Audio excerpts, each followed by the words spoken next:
Bonnie Giebfried, World Trade Center, 9/11. Folks, Bonnie's one of my 22 survivors of the World Trade Center attacks almost 24 years ago in New York City. And what a story she tells. All the stories of all the people I interviewed, they're all very gripping, very unique. The perspective everybody has. Bonnie was working with her partner the morning of September 11th, 2001 on 9/11 ambulance out of Flushing Hospital Medical Center in Queens. And they were working in the lower Manhattan area when the call came. And she was trapped in both towers. Both towers collapsed. She was in both trapped both times. Basically thought she was dying. I mean, I don't know how I would have survived that, but she tells an amazing story how she survived that with a lot of health problems since. She said if she lived to be 60, she'd be fortunate. Well, she was 37 when this happened. She was 47 when I interviewed her, and I just communicated with her, talked with her. She's over 60 now, so God bless you, Bonnie. I'm going to talk with her tomorrow. But Bonnie's featured in a book called Women at Ground Zero. This is a wonderful book. Bonnie autographed and gave me a copy of this when I was with her last time I saw her. This is by Susan Hagen and Mary Karuba. Hope I said that right. And the photo of Bonnie is by Joyce Benna that's in this book. I think she took all the portraits in this book, but this is an amazing book. If you want to get a copy of this, Women at Ground Zero. And Bonnie is featured, like I said, in this right there.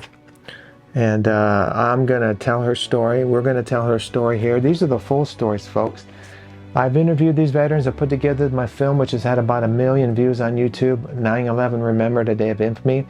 I've got the full version, all 3 parts. I've got all 3 parts separated, part 1, part 2, part 3, and I've got a 1-hour edited version. They're all on my YouTube channel, and those combine over 1 million views. So people are watching, people want to learn. This is history, folks. 24 years ago, this is history. As William Rath said, the last gentleman that I featured on this channel, he said, you know, this was history being made. He realized when this was going down that this was history being made. It is, and it was. And I'm just so happy for Bonnie to share the story with you. I worked with Bonnie the year later after I interviewed her in 2012. Steve Palmer at Palmer Funeral Home in Cottonwood, Arizona invited me down, and we brought Bonnie in and she talked to the kids. We had like 4 school presentations and 1 in the evening. It was just an amazing time. I just looking through some of the footage, and Bonnie was there, and she just tells her story, and just a trooper in my eyes. So God bless you, Bonnie. All right, folks, I want to thank again Michael and Darlene Surofsky over in Denver. They've been gracious enough to allow me to share some of the stories on this channel. I don't have all the resources to do it, and they've come along and helped me greatly. So thank you, Michael and Darlene. Appreciate you so much, and hope to see you again soon. I know, Michael, you're having some surgeries. Been praying for you. So this is a family, folks. This is a family, and we're there with you, Michael. So thank you again, and we'll be working with you soon.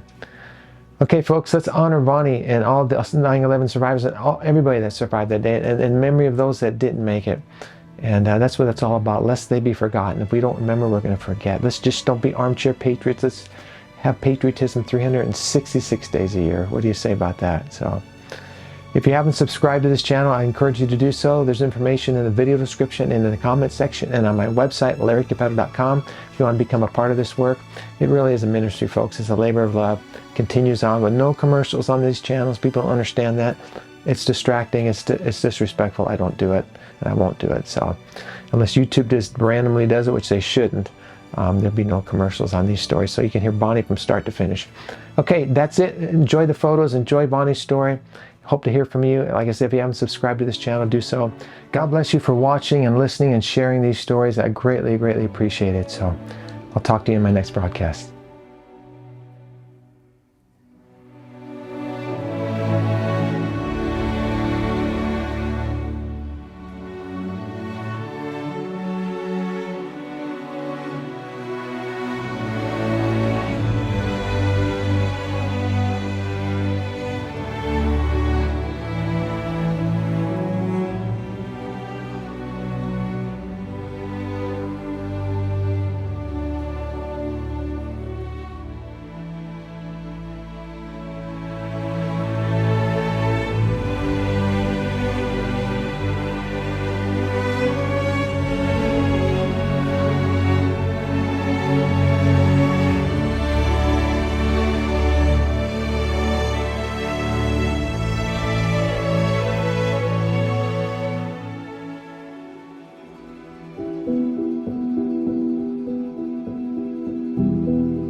patient of that. You're probably wondering, what's he going to ask? Do you remember the night before 9/11? Certainly do. Tell me what you were doing. What do you remember? If I'm looking over here, don't let that door because my monitor's over here. Oh, that's okay. No problem. Focus here. So tell me about the night before 9/11. September 10th, I had just come off for vacation, and I was in Pennsylvania Dutch, and I actually got home midnight. So I literally went into my house, went into the shower, got all my uniform stuff out ready because I have a 5:30 shift, so I get up at 4 o'clock in the morning. So I laid it down for about 2 or 3 hours to get up and go right back to work on September 11th. The morning of September 11th, Bonnie walked me into that morning, getting up, going to work, and then just as the events start to unfold slowly, just walk me into that. Okay. Tell me about that day. Tell you about that day. Okay. Again, my usual wake-up call was approximately 4:30, almost 4:45. I knew if I was late, if the Concorde passed the house. So I knew I would be way late if the Concorde passed the house. So it was kind of one of my rituals. I would run outside, start the car, run inside, take a shower, get all my stuff ready for work. I always brought a second change of clothes just in case. You never know in EMS what you're going to run into. Packed my lunch for the day and got in the car and started heading down the road, got onto the parkway, and about 20-25 minutes later I was at work. My partner had been late for work, so she said, go check the ambulance, get everything started, I'll be there any minute. So one of the duties that we have before we actually go online in the ambulance service for 911 is we have an 800 list. So I got my stuff out of my truck and brought it over to the ambulance, and we're pretty fastidious, my partner and I, Jen Beckham. You could eat off the ambulance floor. That's how clean it is. And this morning was no different than anything else, except there was dead food underneath the seats. So I proceeded to clean up all the debris from the last tour who didn't do it. And I proceeded to write them up because we're supposed to keep the ambulance clean. We're actually not supposed to have food inside of the ambulance, but, I had forewarned them and Jen had forewarned them. And at that point, we were up to here with them. So I finished writing it up. Jen came running with a bag. We were going to flip. Who's going to, rec or tech? Rec means you're going to drive. Tech means you're going to be the tech for the day. So I was like, I'm tired. I just got back from Pennsylvania Dutch. And she's like, well, I'm tired because I didn't sleep well. And I'm like, okay, we're flipping for it. So I flipped, and of course I lost. So I ended up being the driver for the day because she wanted a tech. So we made sure we had all the equipment for our ambulance. And we're always missing something because we don't have enough equipment to sit and replenish the ambulances every tour. So we wrote up, what we weren't, what we didn't have and what we were short. And at that point, we're pulling out of the so it's so weird to hear ambulances so close. There you go. So as we were pulling out of Flushing Hospital, we were arguing where we're going to have breakfast. Now, Jen is blast the radio, get up in the morning, and let me mosey into the day and let me get my cup of tea or oatmeal or bagel or muffin. Just let me wake up slowly. And this morning in particular, she was hyper because she didn't sleep. And I wanted to kill her before we got to breakfast. We went to our usual place, close to where we're stationed, which is called R89. You never know in the 911 system where you're going to be placed in the boroughs. Mostly my ambulance stayed in the borough of Queens. I either stayed on the Thrags Neck Bridge or the Whitestone Bridge. And our ambulance was very busy.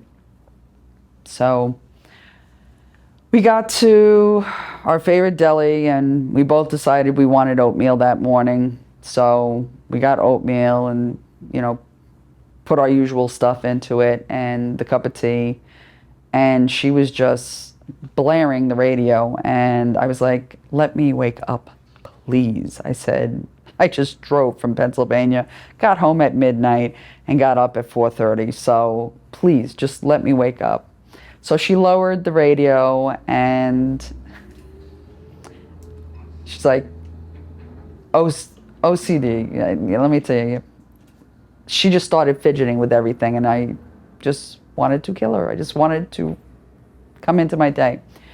So over our Motorola's, we have individual Motorola's for each ambulance. So the other ambulance had called us and said, could we meet up with you? So we told them we'd meet up with them.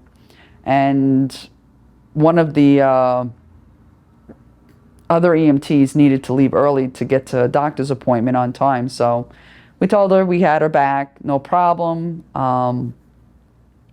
We'll take your late job, which means any 15 minutes before a shift ends, you pick up that call. So at this point, the gentleman is screaming out his window because diesel's loud. And this is like 7 o'clock in the morning. And he was complaining that we woke him up and, this is retarded. And, how could you sit and wake people up? And I'm like, you got to be kidding me. We're here to save people's lives, and you're screaming at us because we had to exchange stuff. So we left. We went back to R89. And one of the things people really don't understand with the 911 system is fire department in New York is the main body. Underneath the fire department in New York is their own division of EMS. And their division of EMS cannot cover all the 5 boroughs. So they have to subcontract into private agencies, private ambulances, voluntary hospitals, which I was part of, Flushing Hospital, and local community ambulances. And they're all plugged into the 911 system. At that point, we had got back to where we were being stationed for the day, which was Station Road and 169. And it was such a gorgeous day. We were hiding underneath the trees because it was starting to get a little bit warm. And in the ambulance, you can get warm very quick. And I hate air conditioning. I'd rather have fresh air than air conditioning. So we pulled underneath the trees by the railroad track, and we started eating.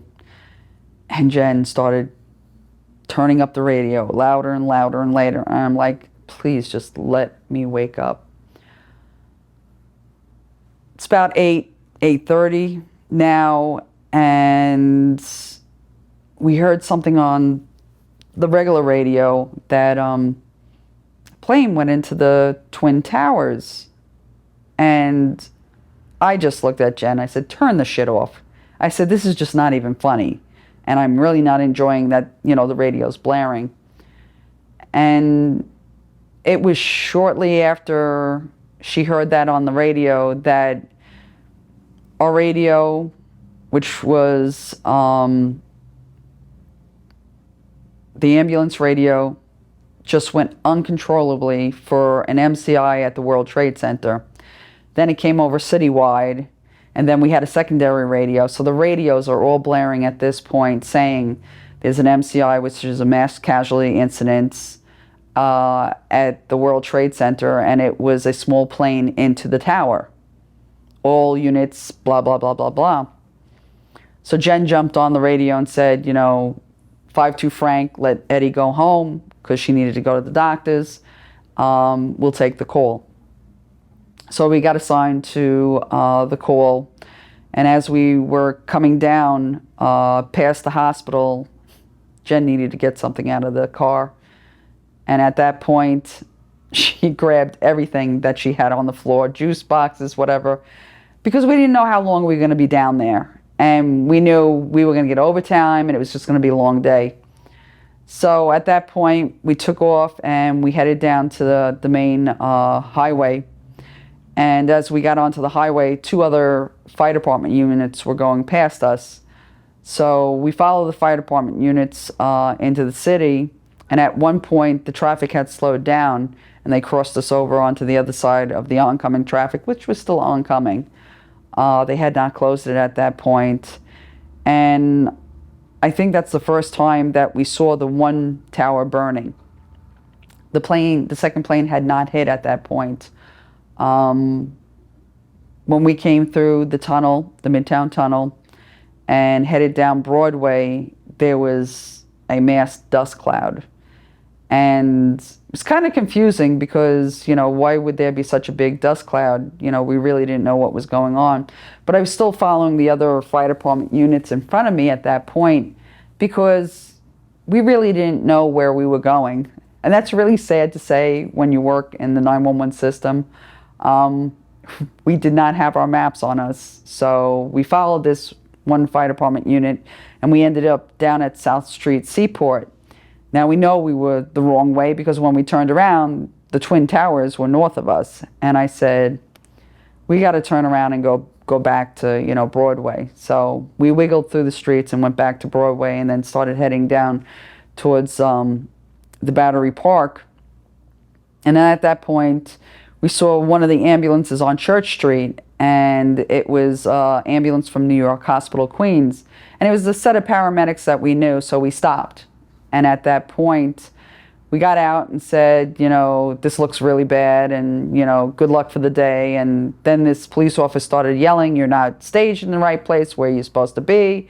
And I'm like, hold on, we just saw these guys, we want to stop in and, wish them well, and we need to know where Weston, Vesey is. He's like, you're on the wrong side. I'm like, okay, so how do you get there? He's like, go straight down the road, hang yourself around the hook, and then come up West Side Highway. You can't get lost. And I'm like, don't tell me you can't get lost, because I didn't know where I was. Got in the ambulance, backed out, started heading down Broadway, came around by Battery Park to come up West Side Highway again. And it was a sight I've never, ever experienced in my life. Tornado doesn't quite cut it. Earthquake really doesn't cut it either. It was just atrocious. There was things burning. There was things on fire. There were things in smoke. There were debris. Things were all over the place. It made no sense. You're trying to, fathom this in your mind, and you can't, because this is nothing I've ever experienced. I was a volunteer firefighter in my local fire department, but I have never seen a scene like this. So as we were going up, I wasn't going very fast and kind of taking in the scenery.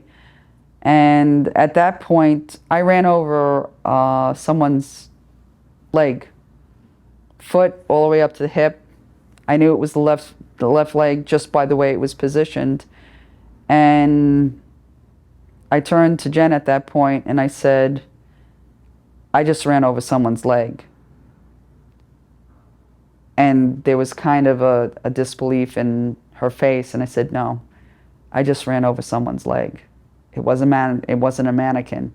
This was someone's leg.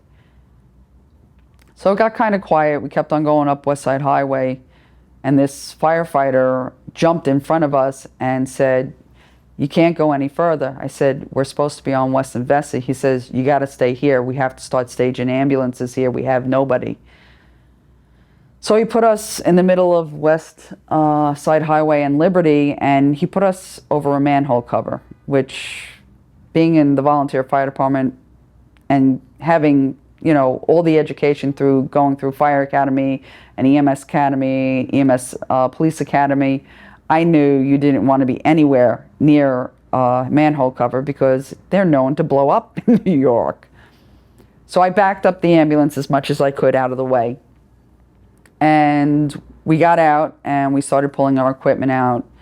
And at that point, Captain Karen DeShore, who was the EMS field supervisor, came over and said, "We need your stuff. You need to go into the South Tower. We have people." And at that point, we just piled. We didn't know what we were going into. So we were piling the tech bag, the board, collars, the defibrillator. We were trying to throw everything on that we could on the stretcher because we didn't know what we were going into. And at that point, I was trying to buckle up the stretcher, and Captain DeShore said, like, "Where's your helmets?" And she was screaming like a German lunatic because she had a German accent. So we just barely understood her at that point. And I'm like, why is she yelling? It's like, we have it. It's on the side of the ambulance. We have to put them on. No big deal. So she's like, "You two into the South Tower now." And I'm like, okay. So she buckled everything up and she walked us halfway into the street of Western Liberty, and we proceeded to run straight for the lobby because our ambulance was in the front of the only existing pedestrian bridge that stood. So that went up and across. So we were running diagonal to the lobby of the southwest side of the lobby to go into the South Tower. There were cars on fire. There was things exploding, things on fire. The debris in the street was ankle deep or more. One of the things that never crossed our minds is if a car's on a fire, the bumper could explode and hit you, and it's known to do things. But we were running past cars on fire, trees on fire, debris on fire, just pieces of everything. And we got to the southwest entrance into the South Tower, where Chief Wells told us that he had 3 people to go to the other side, and one of them were handicapped. This woman had multiple sclerosis. So I said to Jen, I said, "I'll pick her up, put her on the stretcher, and then we'll lock her in." And she's screaming, "I need, my card, I need my card, I need my card." I said, "We'll send someone back for the card. Right now, we have to get you out of here." The other 2 women were ambulatory. So we took our helmets off and we gave them our helmets and said, "If you get scared, don't run backwards. Just keep on running forward and go." Chief Wells at that point said, on my mark, you're going to go. And it was so intense. I mean, looking back at it now, that, it's like when you're a little kid in a race and it's like, on your mark, get set, go, except you're running with 3 people. You're running with a woman on a stretcher who is handicapped, and you're running, with the other 2 holding on to the stretcher so we don't lose them. And Chief Wells said, "Go," and we took off. And it was just so hard to navigate everything because the debris was so thick. We got them to the other side. One of the paramedics went back and got her little cart, brought it back over, put her on the cart and the 2 women, and we said, "You have to go south of here because that's where safety is. And don't look back. Just keep on going south. Don't look back." At that point, Captain DeShore said, "You have to, get everything ready. You're going back in." So we started getting everything together, and she stopped us and said, "The debris field is being blown towards us and it's coming closer." So she pulled us all back onto the hill on Financial One. There was a grassy knoll. Thank God she did, because the debris was literally falling maybe 25, 30 feet in front of us because there was a southwest wind that day. At that point, we were getting ready to go back in, and we just got caught up, and the people are chained and jumping and, you know, shaking your head like, don't jump, don't jump, don't jump. But in your head, you know, you're thinking, well, suffocate, burn to death, or jump. None of them are a good choice, but I don't think I would want to suffocate, and I don't think I would want to burn to death, so I would jump. At that point, one of the women got caught in the cross breeze between the buildings, and she got sucked across into a parking area. And I knew it was a woman because she had boots on, a skirt, and she had long hair. And there wasn't a sound. She wasn't screaming, nothing. So we figured that if you're jumping from that height, either A, you're going to have a heart attack coming down from fright, or B, you're going to lose your oxygen because the rate of descent is just so quick. Once she hit, the noise was tremendous. It sounded like an explosion. And, you know, you kind of sat there and, you know, shake it off, because in the academy they teach you, you got to lose your fight or flight, or you can't do this job. There's no way you can scrape up bodies or to put limbs together or transport someone that has, you know, very bad injuries. There's no way. If you had that automatic response, most people do. So we kept on doing our job, because that's what we're there for. We were there to do our job. We were about to go back into the building, and all hell broke loose.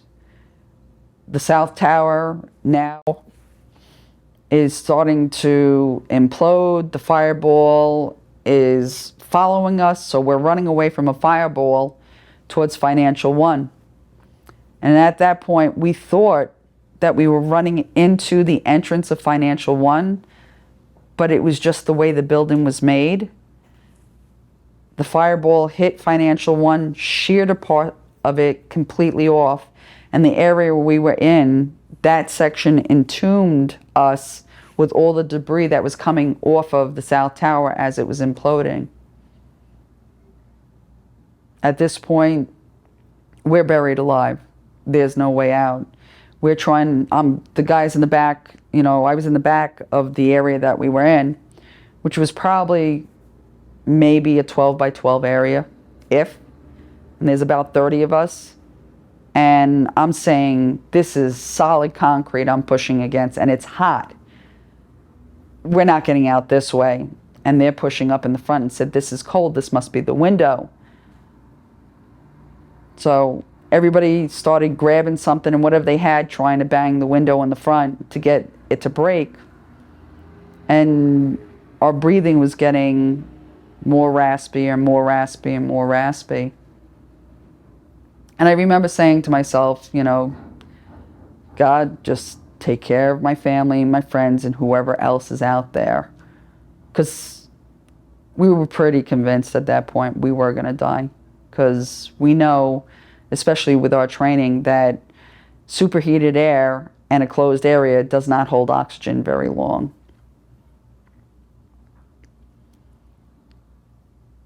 Must have been 8 to 10 minutes. We hear pop, pop, pop. And Lieutenant McGinn, who was in the front, got to a secondary gun, and it somehow, by a miracle, shattered the window. And the guys that were in the front started banging on the window, cursing, banging on the window, cursing, banging on the window. And all of a sudden you heard shatter. And the next thing I knew, I was being grabbed through what was just broken. it didn't occur to me that we were still alive, because I really thought we were dead. And I really resigned myself to the fact that we were going to die and be found standing up, all 30 of us. We got into Financial One lobby. I heard my partner screaming out my name. I screamed back and said, "Don't move, I'm hitting the deck," because that's what you do as a volunteer firefighter. When you cannot see, you hit the deck and you find the wall. So I had my hand close to my body, and I had my elbow going around. And at that point, I found her and I said, "We're gonna be okay. Just we got it. We just gotta keep on going." At that point, a voice came from the opposite side of Financial One, and it was Officer Peter Moog, who said, "The exit's here. It's clear. Make your way towards my voice." That was probably a matter of 2 or 3 minutes, and we made it to the other side. We stood up. We got outside, and you couldn't see a thing. Everything was white gray. You couldn't see but maybe 10 feet in front of you. We saw that there was an Audubon Pan store there, and we still had some of our equipment, so we grabbed the tech bags and we went into Audubon Pan. At that point, we set up a triage and started treating, people with cuts and bruises and breaks and so on and so forth. And one of the firefighters says, "The only fresh air we have is in the freezer. Go in there, clean yourself up, blow your nose, get yourself a good breath of fresh air." So we took turns. At this point, we had so much garbage in our mouth. We was just trying to wash it out and get it off our faces and away from our eyes. And it just didn't seem like it wanted to come off. It was caked. It was so caked onto us. And it was just like a kid. When you played in mud and it dried on your skin, it just wasn't coming off. So at that point, we got our eyes cleaned up and we got our mouths washed out. We chugged down some orange juice, and Jen at that point found a phone and it was working. So she called home to say, "We're okay." "Don't worry, we're okay." And I remember her and I just looking at each other and saying, "We got to get out of here." So we picked up our bags and we went outside, and it was a little clearer outside, but you still couldn't see too far, maybe 20, 25 feet. And to the left of us was a fire department MERV, which is a mobile equipment RV, which holds extra equipment like, the backboards, the extra tech bags, defibrillator, so on and so forth. And we had gone into the MERV, and this man was just a scooch. That's the only way I can put it. He was such a scooch because we were trying to grab everything we knew we were going to need. The defibrillator was going to do no good because we couldn't transport him, and the probability of them living after doing CPR on him was very, very minimal. And it sounds kind of like acting like God, but being a tech, that 2% of witnessed heart attacks survive. And there was nothing we could do after. We had no main means of oxygen. We had a couple of oxygen tanks. We had no defibrillator that would sustain a rhythm. And this is one person. There were so many people that we knew were hurt. And it's a really hard decision to hold on to. For a long time, I held on to a lot of guilt of the decisions I made that day, life and death decisions, along with my partner, Jen. So once we got the equipment at that point, we started moving towards where our sector was. and the ground started shaking again, and all of a sudden it sounded like train, tornado, bomb, all at once. It was just overwhelming. The second tower had just fallen, and we were running for our lives again. We went into the Gateway parking garage, and we put ourselves into the office because we knew there was a brace there. And that's one of the things we're taught in the academy, where the different, structural points where it's sturdy are. So I was much bigger than Jen, so I just grabbed her and tucked her underneath me and figured if something hits me, it's gonna hurt, but if it hits her, it's really gonna cause a lot of damage.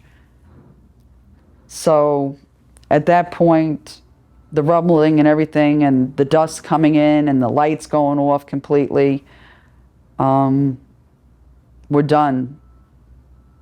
And we heard in a distance someone screaming out, "I'm a New York police officer. Everybody who's in here, count off." And he said, "Start with 1." And we all said 1 at the same time. And he says, "No, you have to wait in between. How many people are going to be there?" So we counted off and found out there was 7 of us in the parking garage. Jen and I screamed and said, "We can't see but 2 inches in front of us because of the dust, and it's completely black now. You're going to have to follow our voices because we're on the incline that goes out into the street." So we kept on talking to the people, and again, it was Officer Peter Moog that we were buried with, ironically. And he said to us, "We're going to go to the water." And I'm scratching my head. I'm like, I don't even know where I am now. I know we're surrounded by water, but where the hell is the water now? He goes, "Follow me." So he took us through this courtyard. And as we were going through this courtyard, we were just stepping over so much stuff. And once we got to the seawall, that's the first time we saw the light of day. And at that point, the fire boat was coming in, Circle Line was coming in, private boats were coming in. We helped tie off the fire boat, and we started triaging. We went right back to work, not even a flinch. I started to have breathing difficulties, and this was the start of one of 3 asthma attacks that day. My partner went to find equipment. She found a fire department ambulance parked, grabbed the equipment, came back, gave me a treatment. It wasn't breaking the first asthma attack, but we kept on treating. At that point, another chief, Chief Brown, told us, "We're going to triage, and then depending on what the orders are, you're going to follow me. You're now in my sector." Okay, no problem. My partner finds one of those park, little go-kart things that picks up the garbage. How she found this, God knows, but Jen is resourceful that way. And she said, "Let's load all the equipment up just in case we have to move." No sooner did she say that, Chief Brown goes to us, "We have to move to the South Marina. There's a threat of a gas explosion." And I'm like trying to put 2 and 2 in my head. Gas explosion, tidal wave, okay. And this was going through my head, unconsciously, but, I'm putting this all together. We jump in. We had 2 other people that jumped on, and we're racing down towards the South Marina. And a frenzy of people are like, "We're being attacked. They got Uzis, they got guns." And we stopped them and said, "Stop. Everything's fine. All you need to do is follow the path, go down to the South Marina, and you'll be evacuated off. There is no Uzis on here. We have not heard anything like that. It's not substantiated. Stop the panic." So we got some people to stop running and turn around and go to the South Marina with us. When we got to the South Marina, the chief got another call that the gas explosion was imminent. And if you know how tall the seawalls are, I made it from the floor to the seawall in one jump. How I didn't fall in the water, I don't know. And I said to my partner, our job's over. You have a grandmother to take care of. I have a grandmother to take care of. We're leaving. And she would not leave without Chief Brown. So she went to find Chief Brown, and we finally convinced him, I should say Jen finally convinced him, he had 4 kids. It's like, there's nothing you can do here. It's just a lost cause. There is nothing further we can do. We have to get off the island. So we went down the ramp, and there was a New York City police boat awaiting us coming down the ramp. We got onto the boat from the front and went into the back. And I wasn't feeling well at all. And my breathing was getting raspier and raspier. And at that point I said, Jen, I think I'm going to have another asthma attack. And she said, we have no oxygen, so you better suck it up. I remember just shaking my head and saying, okay, I can't breathe. It's like breathing like through a straw. No, I really can't breathe. And then I said, somehow I have to calm myself down. So I looked to the left, and the skyline was all smoke and dust. And it was a black smoke I've never seen before. I looked to the right, and there was the Statue of Liberty, and for some reason that comforted me. That was the last thing I remember. I don't remember the trip across to Bayonne. I thought we were going to Sheepshead Bay. Then I could walk home. When we got on the other side, 2 big no-neck guys grabbed me because I couldn't stand up. And I said to them, I really don't feel good. I said, I think I'm going to throw up. I said, you need to let go of me. And they just dropped me. They didn't let go. They dropped me. And I'm like, well, I'm close to the ground. I'm close to the water. I don't know if I got sick or not, but the next thing I know, they grabbed me up again, and my partner was saying, the ambulance is over here, the ambulance is over here. And I was put into the back of the ambulance, and there was a firefighter on a stretcher and a firefighter in a sling next to me. And Jen disappeared. And I didn't know where she went to. She was looking for paramedics because she knew I was going to have a really bad asthma attack and something needed to be done.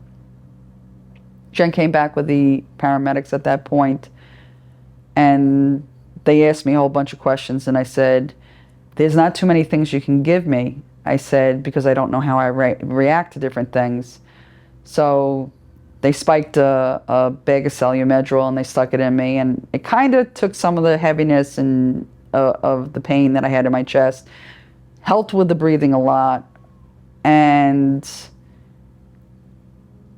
Jen turns around and says, we're going to Bayonne. And I'm like, Bayonne what? Is it like a marina? Where are we going? She goes, no, we're in New Jersey. I said, what are we doing in New Jersey? How come we're not in Sheepshead Bay? She says, wrong side. Okay. So we get to Bayonne Hospital, and Dr. Frank Diaz, wonderful doctor, very tolerant doctor, says we have to, catheterize you. And I'm like, you are out of your mind. I said, I will crawl to the bathroom before you catheterize me. And Jen grabs me and pulls me across the ER.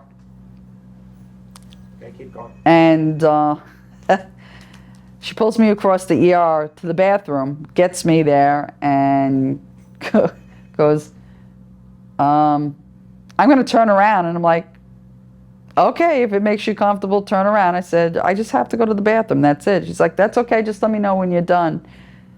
So I finished up. She dragged me back across the ER. And the doctor says, well, she's got to be catheterized. And it's like, we've been through hell and back. She's already gone to the bathroom. She's fine. There's nothing you need to do. Just run the test, whatever you got to do. So they started running tests on me, and they put Jen and I on a floor after the tests were run. And it was overlooking the city. And there was two older ladies opposite each other, and then there was Jen and I who were opposite each other. And I kept on telling Jen, get up and come sit with me. Get in the bed. It's the only person I knew. It's the only thing that was familiar. Because at that point, they took my uniform off and bundled it up in a bag. And Jen was across from me, and I didn't want to be by myself. So now we became a royal pain for this poor charge nurse. And every time this charge nurse came in, she said, you both have to be in your own beds. And I'm like, listen, I don't have to be by myself. I said, she's my partner. I said, it's okay. She goes, you need to sit and rest because you're hurt. I said, that's okay. I said, I'm in a hospital, no problem. So at that point, they had taken Jen out of the room, and I was by myself. And Dr. Diaz came in and said, you know, we're worried that you have a ruptured spleen. And I said, I don't think I have a ruptured spleen. I just think I got hit, you know, pretty good with debris. I said, I don't feel bad. I said, the only thing I feel bad is, you know, I can't breathe well. Well, we can't let you go unstable.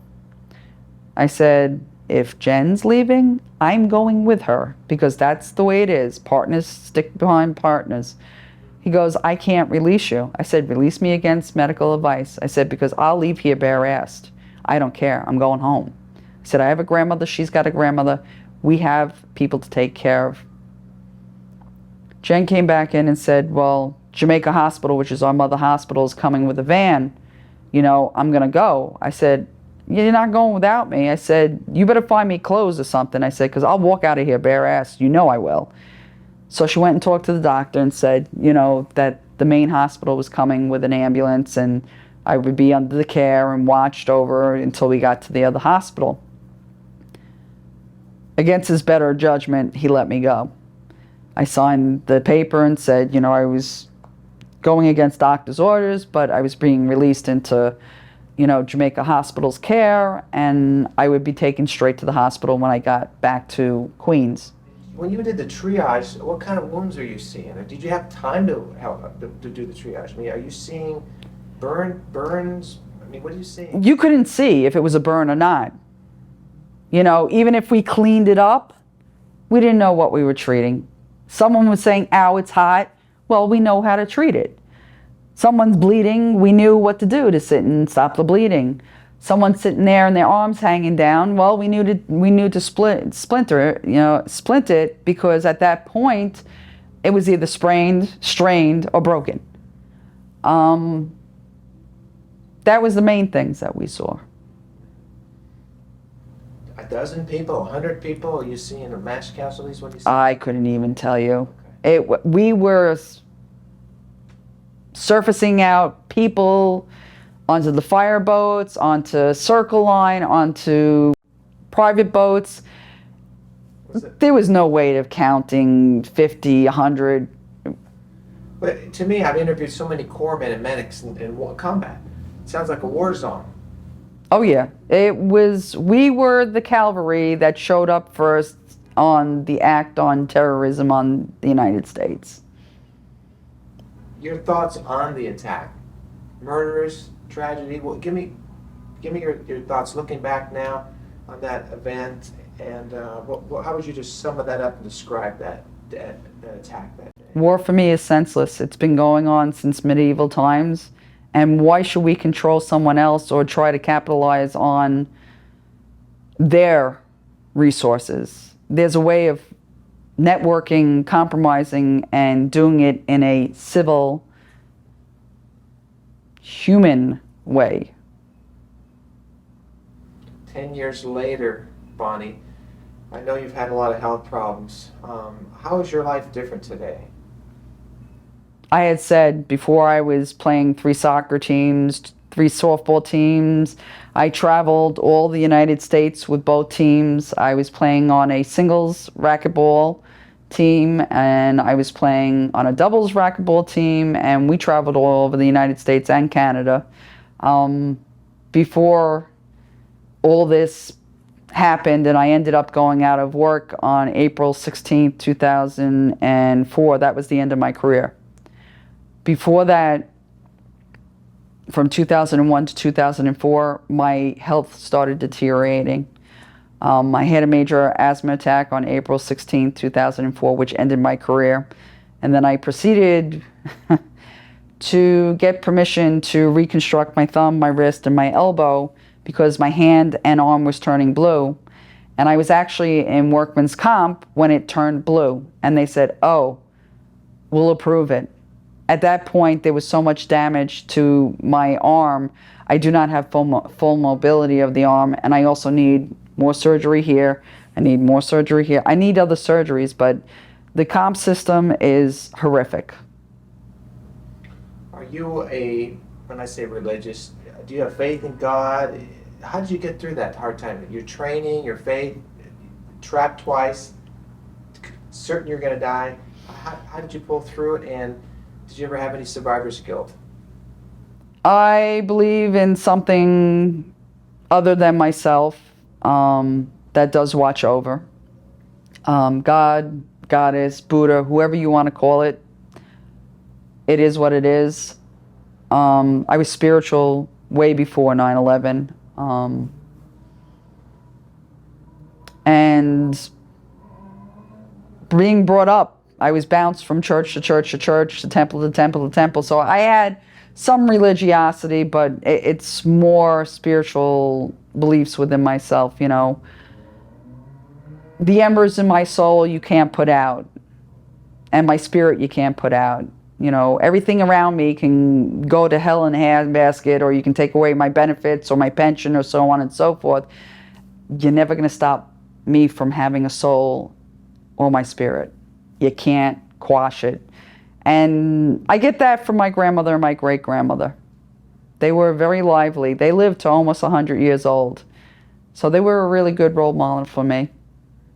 Over the weeks, months later, years, dreams, nightmares, running the thing through your head, I mean, even 10 years later, do you go through some of that? Or did you seek any type of counseling or anything like that? I've been through all different modalities of counseling right now. I'm in a 3-part protocol, new protocol for post-traumatic stress disorder, and it seems to be helping. The EMDR didn't help. The realistic therapy didn't help.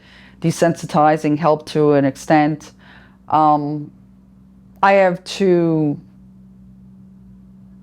memories that outstand in my mind. One is seeing the foreface of a woman. I knew it was a woman, the foreskin of a woman, because she had lipstick and she had eyeliner on, and that was someone's daughter, sister, aunt, mother. I don't know. Survivor's guilt, it depends where I'm at. You know, you have your good days, your bad days. You know, a lot of people don't understand with post-traumatic stress, it's not we're mental. This is something we were not born with. It's not something organically that, you know, goes wrong in our system as time goes on. Our DNA was completely reconstructed that day because of the explosion, because of what we inhaled, because the emotionalism we dealt with that day. And part of our brain shut down to deal with it. And it takes a long time to bring that back. And they're learning newer modalities with post-traumatic stress every day because they've never had to deal with anything like this. We're a unique bunch, you know. World War II, you didn't have the therapies that you have today. That's where we have a little bit of a benefit. Our veterans didn't. I'm going to ask you about freedom. You've heard freedom's not free. Right. You've gone through this horrific events. And we've had wars in the past. We're fighting war today. Tell me about freedom, Bonnie. What does freedom mean to you? Freedom for me is looking outside and see Mother Nature is persistent. No matter how we interfere or screw it up and pollute it, nature is constant. It will always be constant. It will not fail you. Man will, human beings will, nature won't. What does the flag mean and represent to you, American flag? American flag. I was very, quote unquote, patriotic. I'm not saying I'm not patriotic, but what I learned as a kid and going through naval prep school is nothing that is a reality for me today. I was great at social studies as a kid, and the Declaration of Independence, Bill of Rights, so on and so forth. If our forefathers could see what's going on today with the injustice, they would be rolling over in their graves, because it's become a politician's world. They forgot what humanity truly means. The first 5 letters of humanity is human. We're bonded together whether we like it or we don't. President Kennedy said it perfectly. We all have the same consistency of salt as the ocean. That's not accident. People have to realize that happened to me, it could happen to you. And if we don't wake up and help each other, like we did that day, the first 3 days, week, everybody's rah-rah, help each other, and then the next thing, it was name-calling and stereotypes and prejudices. It's so uncalled for. The 10th anniversary, what significance does it have, and what are you going to do on that day? To me, the 10th anniversary has become a circus. The politicians did not dig up bodies. They did not put them in the body bag. They did not sit and assist everybody that was down there. They have no business being at the 10th anniversary. Excluding rescue workers, survivors, or those who were down there working, to me, is a crock of shit. Honestly, you'll probably edit that, but I don't care. It's just, it is what it is. When we were finally allowed to read names on the 6th anniversary, we were finally thought of. You know, these are our colleagues that died. I lost 40 people that day. I've lost over 24 post 9/11, and there's 1,030 men and women dead post 9/11 because we have not received the proper treatment and care that was echoed, we will never forget. It's not happening. I lost my pension, I lost my benefits, I lost my prescription. I was bringing home $1,500 a week with both my jobs. I'm living on $2,800 for the month. I'm worse than poverty, but because I own a car, I can't get assistance. What kind of hierarchical governmental system do we have? This is not about we the people, it's about how I can get ahead. And I just have become kind of jaded. I've been to Washington, I've been to Albany to advocate for not only my rights, but my friends' rights. And unfortunately, my health has deteriorated so much in the last 3 years. Quickly, you showed me a picture, was it Tommy?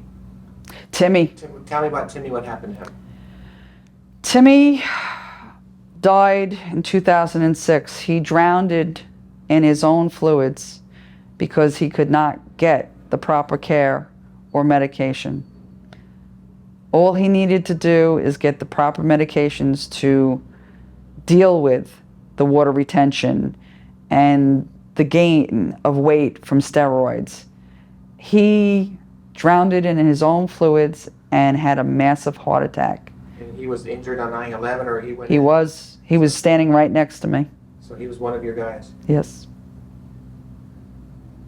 Who were the real heroes of 9/11? Who are the real heroes? I think hero is an idealistic idea. Anybody who helps another person is a hero.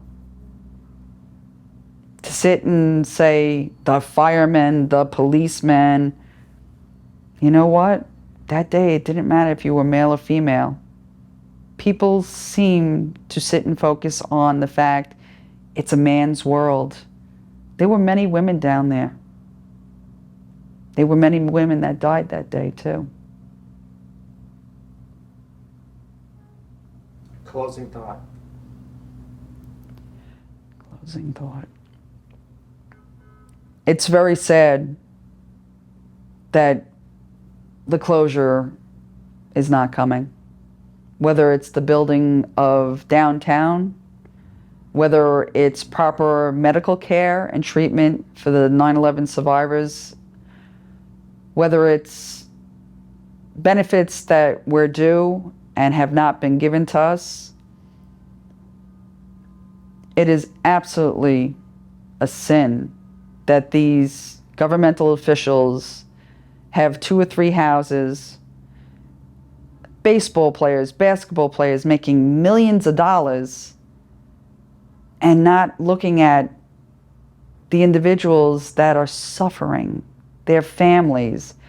The suicide rate since 9/11 for family members or people that were working down there is astronomical. They're not reporting it. And it's a scary thought. It's something that I haven't heard about that was addressed. So,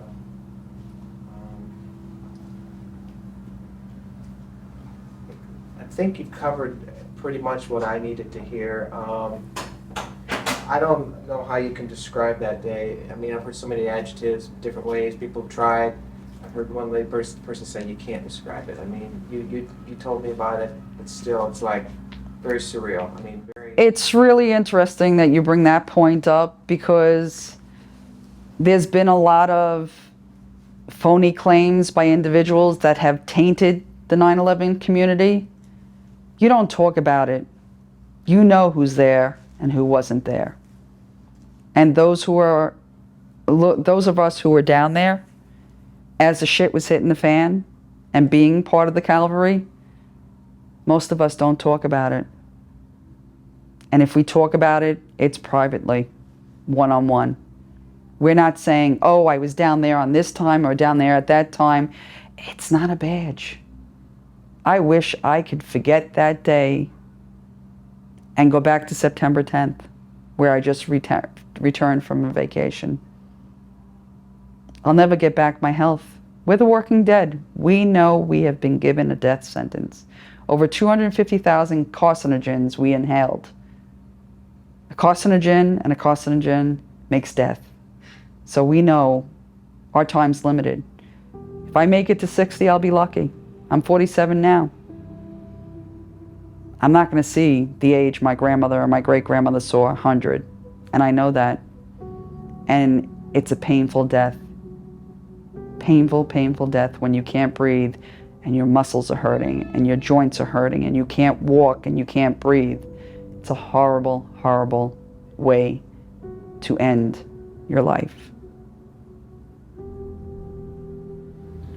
Well, I'm sure you're okay with me saying this. I'll be saying some prayers for you. Prayers always help. You deserve the best. So. Want to live life. I don't want to live in the insanity of 9/11. It's just too draining. I've spent 10 years of advocating. Just give us what's just and what's due.